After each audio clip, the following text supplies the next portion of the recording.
আজকে তোমাদের সাথে শেয়ার করব উত্তরবঙ্গের প্রসিদ্ধ একটা রেসিপি। খেতেও দুর্দান্ত লাগে আর খুব অল্প সময়ে কম কিছু দিয়ে এটা বানানো যায়। তো চলো আজকের এই রেসিপিটা আমি কিভাবে খুব সহজে বানাই সেটাই তোমাদেরকে করে দেখাবো। নমস্কার, ডালিয়ার ডেলি ব্লগে স্বাগত জানাই।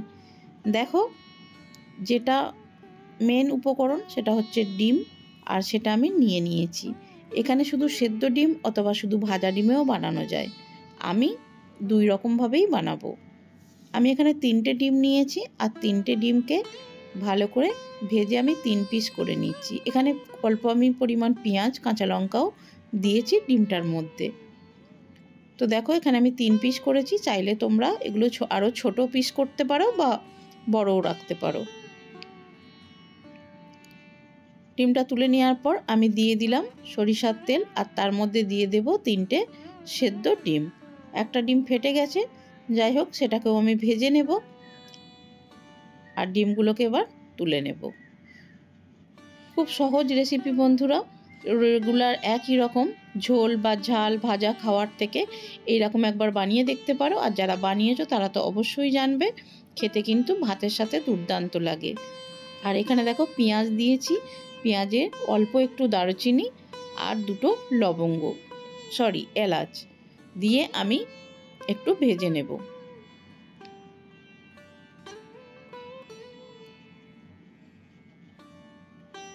এর মধ্যে দিয়ে দেব পাকা টমেটো।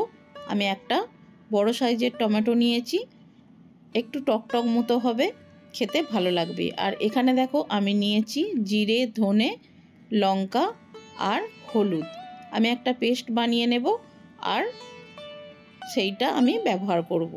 এখানে আমি বড় সাইজের 2টো আলু সেদ্ধ করে রেখেছি, আর সেদ্ধ আলুটাকে আমি ম্যাশ করে নেব। জল দিয়ে দিলাম, আর গরম আলু সেটাকে আমি খুন্তি দিয়ে ভেঙে এইভাবে গুলে নেব। রেসিপিটাই হচ্ছে ঘাঁটা আলুর রেসিপি। তো আলুটাকে এইভাবে ঘেঁটে রান্না করা হয় বলে এই রেসিপিটার নাম ঘাঁটা আলুর রেসিপি, ঘাঁটা আলুর ঝোল, যে যেটা বলতে পারো। আর দেখো, একটা ম্যাশারের সাহায্যে আমি আলুগুলোকে আর একটু ভেঙে নেব। তোমরা যদি এই রেসিপিটা কেউ বানিয়ে থাকো অবশ্যই আমাকে কমেন্ট করবে, বা এটা কিভাবে আরও ভালোভাবে বানানো যায় সেইটাও আমাকে জানাবে। আর এখানে দেখো আমি দিয়ে দিলাম সেই মশলার পেস্টটা। বন্ধুরা, এখানে কিন্তু আমি কোনো রকম মশলা অন্য কিছু ব্যবহার করছি না। পেঁয়াজ দিয়েছি, আমি রসুন বা আর অন্য কোনো মশলা এতে ব্যবহার করব না। আমি ব্যালেন্সের জন্য দিয়ে দিলাম অল্প পরিমাণ চিনি, কিছুটা কাঁচা লঙ্কা। ঝালটা নিজেদের মতো দেবে, একটু টক টক হবে, খেতে কিন্তু দারুণ লাগবে, আর গরমে তো দুর্দান্ত লাগে। দেখো মশলাটা দিয়ে একদম তেল ছেড়ে দিয়েছে। এরপর আমি দিয়ে দেব সেই আলুর জলটা, বা আলু যে ম্যাশ করে রেখেছি জল সমেত সেই আলুটাকে।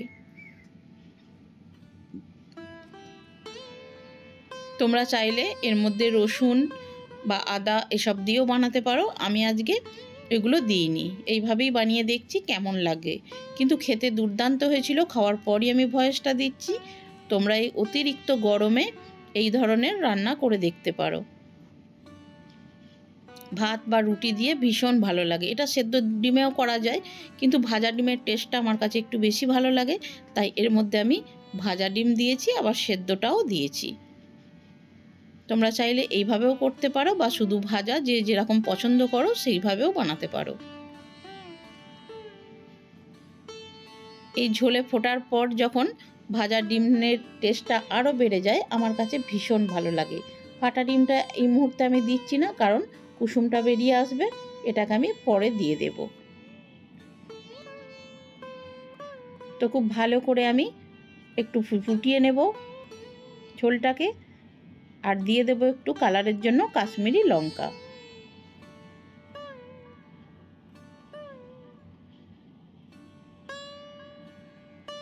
তো কিছুক্ষণ আমি এটাকে রান্না হতে দেব। আর দেখো হয়ে গেছে একদম রেডি। আর দিয়ে দেব ওপর থেকে আমি একটু জিরে আর ধনের গুঁড়ো, যেটা হালকা আমার ভাজা ছিল।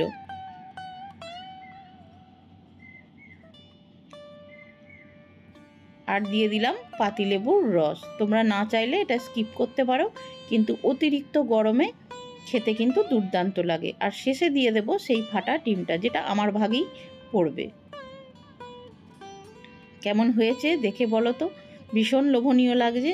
আর তোমরা যারা এইভাবে রান্না করোনি একবার করে দেখতে পারো। দেখো একদম রেডি হয়ে গেছে। এটা রুটি, ভাত, পরোটা সবার সাথেই কিন্তু ভীষণ ভালো লাগে। আজকের রেসিপিটা কেমন লাগলো জানাতে ভুলো না। আর তোমরা কারা এই ধরনের রান্না করেছো অবশ্যই জানিও। এটাকে আরও কিভাবে ভালো রান্না করা যায় বা ভালো রেসিপি বানানো যায়, আমার থেকেও যদি ভালো জানো তো অবশ্যই আমাকে কমেন্ট করে জানিও। যারা নতুন দেখছো তাদের অনুরোধ, ভালো লাগলে অবশ্যই আমার চ্যানেলটি সাবস্ক্রাইব করো। আর যারা পুরনো বন্ধু আছো তাদের অসংখ্য ধন্যবাদ।